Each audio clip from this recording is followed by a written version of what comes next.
Saudações, meus caros. Voltamos aos nossos vídeos com jogos e história, e dessa vez a proposta pode ser um pouco inusitada. Nós iremos falar sobre colonização e independência do Brasil através de Age of Empires 3.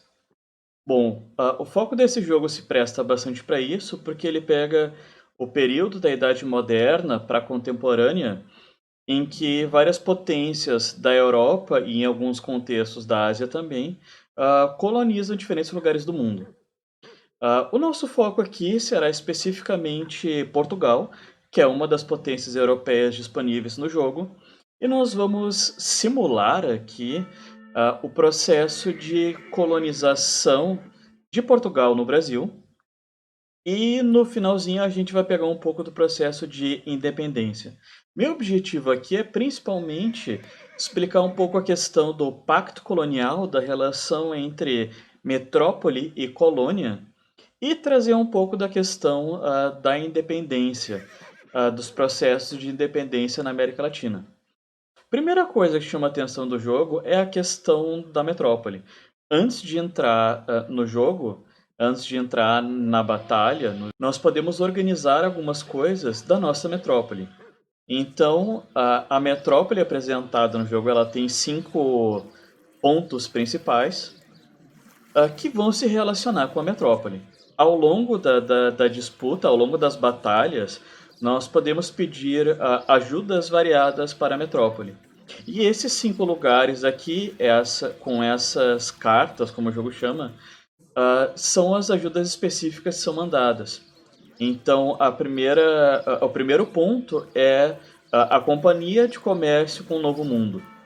Então, aqui nessa parte, nós podemos organizar, selecionar reforços que a metrópole vai mandar para a nossa colônia, no sentido de recursos aqui, comida, moedas, madeira, animais, para melhorar o nosso colonizador.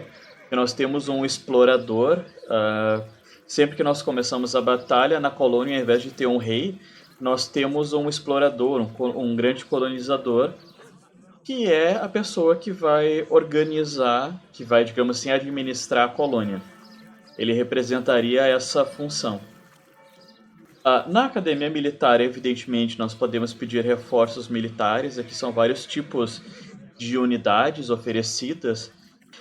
A catedral, então, ela tem uma função bem interessante nesse processo de colonização, principalmente aqui na América, algo que o jogo, eu acredito que ele faça algo bem acertado nesse sentido, quer ver a igreja, principalmente na colônia, aqui no Brasil serve bastante, como um ponto de organização política, diplomática, principalmente com essas melhorias aqui relacionadas à diplomacia com os indígenas, que a gente pode fazer acordos com eles, acordos para aprender determinados conhecimentos que eles têm em relação àquele território da colônia, para eles trabalharem para a gente e tal. Então a igreja estaria aqui como esse meio de campo político.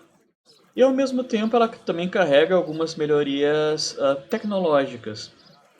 Algumas melhorias e algumas estruturas podem ser pedidas a partir da catedral. Temos também a casa de manufaturas aqui, que é o que vai possibilitar a ligação das melhorias de extração de recursos na nossa colônia. Na nossa colônia, a gente vai basicamente coletar madeira, conseguir comida de diferentes formas, a partir da agricultura, em fazendas ou criando animais e tal. E esses processos, eles podem ser melhorados a partir dessa casa de manufatura. E por último, temos o porto da metrópole, que pode fornecer unidades navais, unidades militares navais para a nossa colônia, ou algo que é bem peculiar do jogo, e no caso do Brasil, principalmente no processo de independência, faz bastante sentido, que é mercenários. A partir do porto, se consegue estabelecer uma relação com mercenários. Isso aqui é só uma visão geral, então, dessa metrópole, as melhorias que a gente pode selecionar da metrópole para a gente poder enviar para a nossa colônia. Tendo essa primeira visão geral, então, vamos para o jogo. Não há muitos territórios, muitos mapas que o jogo oferece no território brasileiro. Então, o que eu considero que seja mais fiel é essa região aqui da Amazônia. Então, vocês veem, a gente chega e aqui já tem os recursos iniciais que a metrópole disponibilizou para a gente. Esse aqui é o centro da cidade e de onde chegam esses recursos. Essa é outra questão interessante nesse jogo. Nas colônias tem essas estradas que são rotas comerciais. Nós podemos colocar pontos comerciais aqui para que sempre que essas carroças, esses comerciantes nativos passem por aqui, a gente ganha algum tipo de recurso. Seria mais ou menos uma ideia de impostos, algum tipo de cobrança, de controle que a metrópole tem sobre o comércio local. Esse é um detalhe bem interessante, assim, porque realmente essa questão faz bastante sentido. Aqui são as melhorias que a gente pode pedir da metrópole, esse contato que a gente tem com a metrópole aqui. E eu vou pedir a melhoria para o nosso explorador, para que ele consiga recursos do mapa mais rápido. Esse outro ponto bastante interessante que nós temos aqui, no mapa tem espalhados algumas aldeias indígenas. E fazendo um ponto de relação com essas aldeias, a gente pode tanto pedir ajuda para descobrir algumas tecnologias que só os indígenas sabem daquele lugar. No caso da Amazônia, a gente consegue contato com os tupis. E a gente também pode recrutar alguns desses indígenas, que representaria a questão das alianças que eram feitas em alguns momentos. E mesmo do processo de exploração também, a gente pode relacionar que os colonizadores faziam com relação aos indígenas. Então, o jogo não é tão claro no meio disso, porque, enfim, no caso do Brasil, por exemplo, os indígenas foram escravizados. Mas, pelo menos no começo dessa relação, a gente teve, sim, no Brasil, eles foram escravizados no começo, né? Mas, mesmo assim, tem um pouco de coerência essa questão do recrutamento de indígenas, porque no Brasil isso realmente foi feito também, quando o Brasil teve que, por exemplo, defender o território do Rio de Janeiro contra os franceses que estavam invadindo, por exemplo, teve um acordo, se fez uma alianças com os indígenas. Aliás, tanto os portugueses quanto os franceses que estavam invadindo. Quando vai se defender também a região nordeste com o ataque dos holandeses, ainda no período colonial, se teve essa relação com os indígenas. Então, esse é outro ponto, essa casinha aqui, e algumas unidades aleatórias do mapa, que o jogo traz a ideia de unidades fora da lei, que são unidades que a gente pode contratar como mercenários, mas o que é interessante historicamente disso é que o jogo leva em consideração esse território da colônia, principalmente nesses momentos iniciais, como uma terra mais ou menos sem lei. Uma terra em que essa questão dos fora da lei era algo muito comum, de mercenários, de pessoas que faziam trabalhos escusos, digamos assim. Então aqui eu pedi uma ajuda com caixas de comida e a colônia mandou. A minha colonizadora está aqui coletando. Aqui seria o Rio Amazonas, que vai cortar o mapa aqui da Amazônia ao meio. Então nessa fase especificamente ter uma doca é fundamental para poder ter um avanço militar aqui. Aqui eu já fiz um ponto comercial, então, um posto de comércio. Então, quando passar uma caravana aqui, eu vou ganhar experiência ou algum recurso específico. Bom, saímos então da era da exploração, segundo o nome que o jogo dá, e chegamos à era colonial. Então, essa é uma peculiaridade dos portugueses. Sempre que a gente evolui uma era, a gente ganha uma carroça para a construção de novos centros de cidade.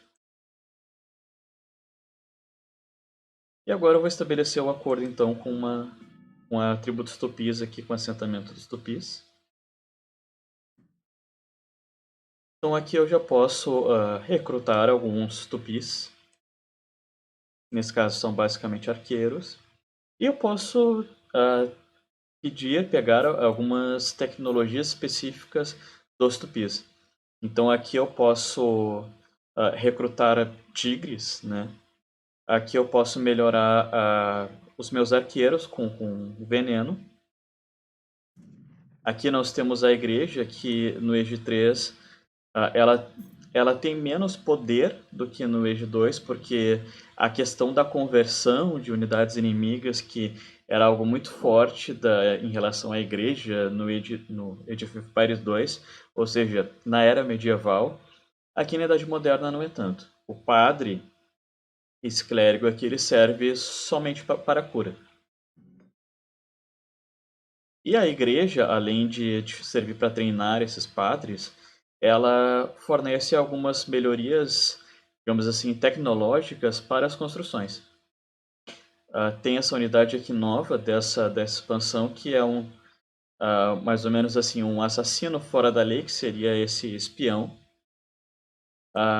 que seria fornecido pela metrópole. Aqui, nesse Saloon, que é o nome dessa construção, a gente tem acesso a unidades de fora da lei que a gente pode contratar. Então, o jogo traz bastante essa ideia de que a colônia é um território em que a questão da lei ela é bastante relativa aqui. Essa é outra estrutura interessante também, bem peculiar do jogo, que é, bom, está sendo construída aqui a Embaixada dos Nativos. A partir do momento que a gente faz esse contato com uma aldeia indígena, a gente pode fazer essa embaixada aqui, já vai ser construída.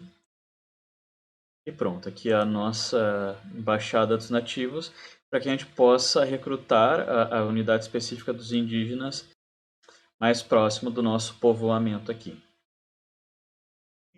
Acho que com essa força que eu tenho agora eu já consigo eliminar ou pelo menos fazer um bom estrago aqui nos meus inimigos.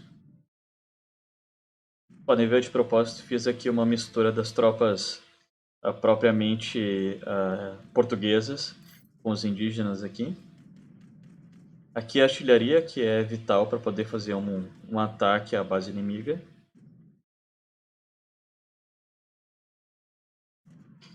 Podem ver aqui que eu estou dominando o povoamento inimigo sem muita dificuldade.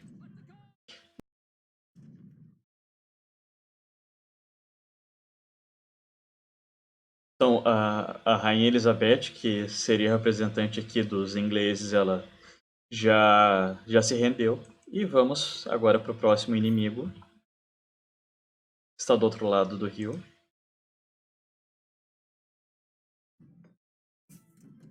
Bom, vamos começar a preparar a invasão da outra margem do rio. Já que aqui desse lado era só os ingleses o problema. Então são os franceses, os nossos inimigos do outro lado.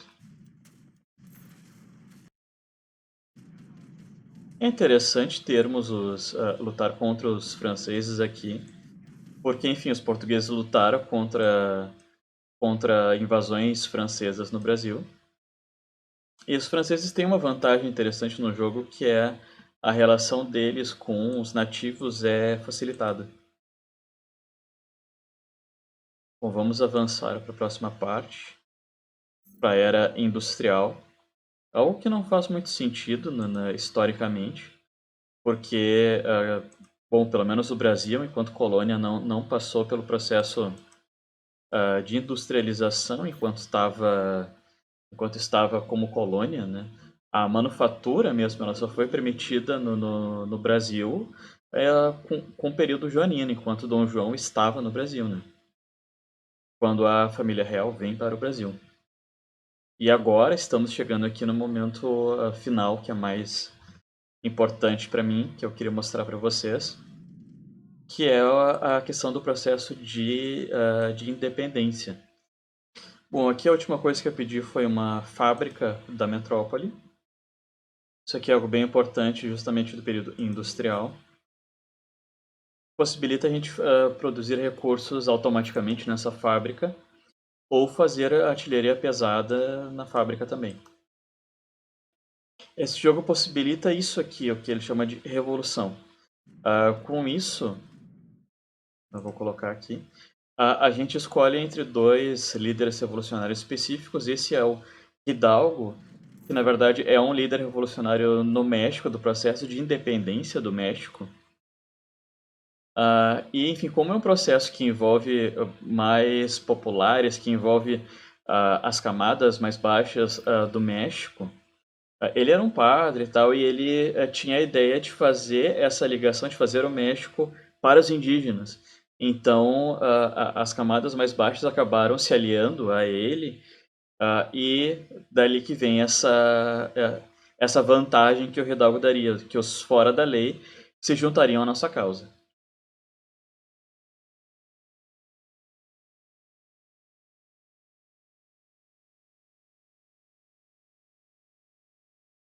E o nosso brasileiro aqui, essa para mim é a grande questão que o jogo traz, o senhor Bonifácio, o José Bonifácio, que foi uma das principais figuras do processo de independência, alguém que aconselhou, que influenciou bastante Dom Pedro I para o processo de independência. Então, ele tinha um projeto de ligação, de inserir os indígenas e os escravos no processo de evolução social do Brasil. Então, ele era um monarquista, ele defendia a autoridade do rei, mas ele defendia uma constituição.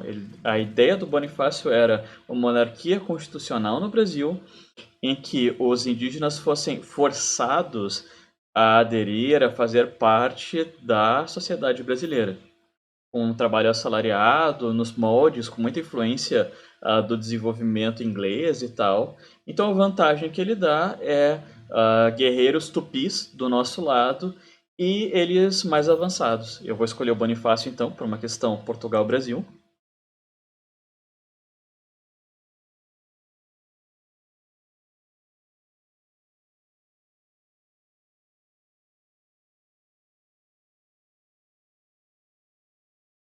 Processo evolucionário que é muito fácil, como vocês podem ver.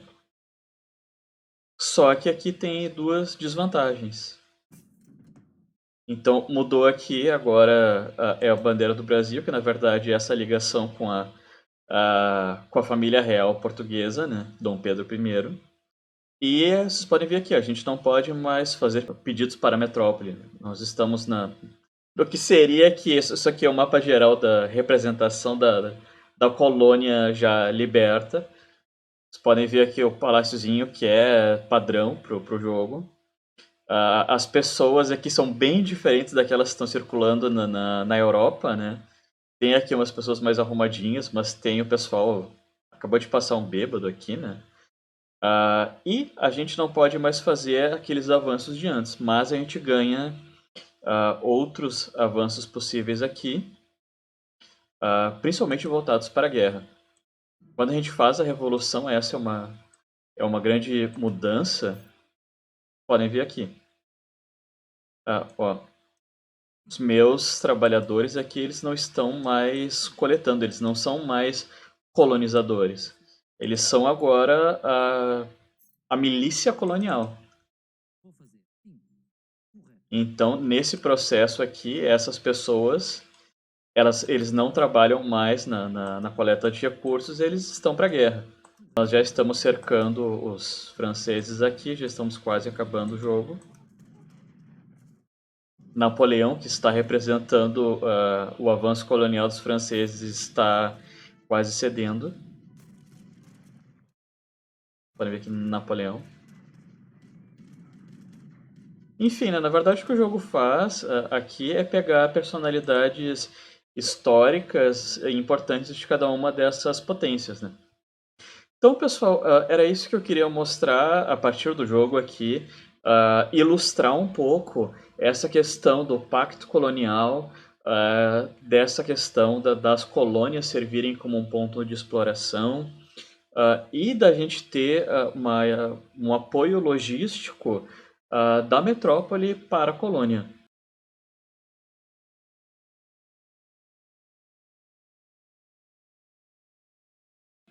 Além disso, eu tentei trazer nesse finalzinho aqui a questão dos processos de revolução aqui no Brasil. Não foi bem uma revolução, né? Já que o nosso líder de independência foi basicamente alguém que fazia parte do governo da nossa antiga metrópole. Bom, eu espero que vocês tenham conseguido pegar algumas dessas relações que eu tentei fazer. Age 3, então, é um jogo que vale a pena, não só por algumas dessas questões históricas, mas porque ele tem o seu lado divertido. Espero que vocês tenham gostado. Bons estudos. Abraço.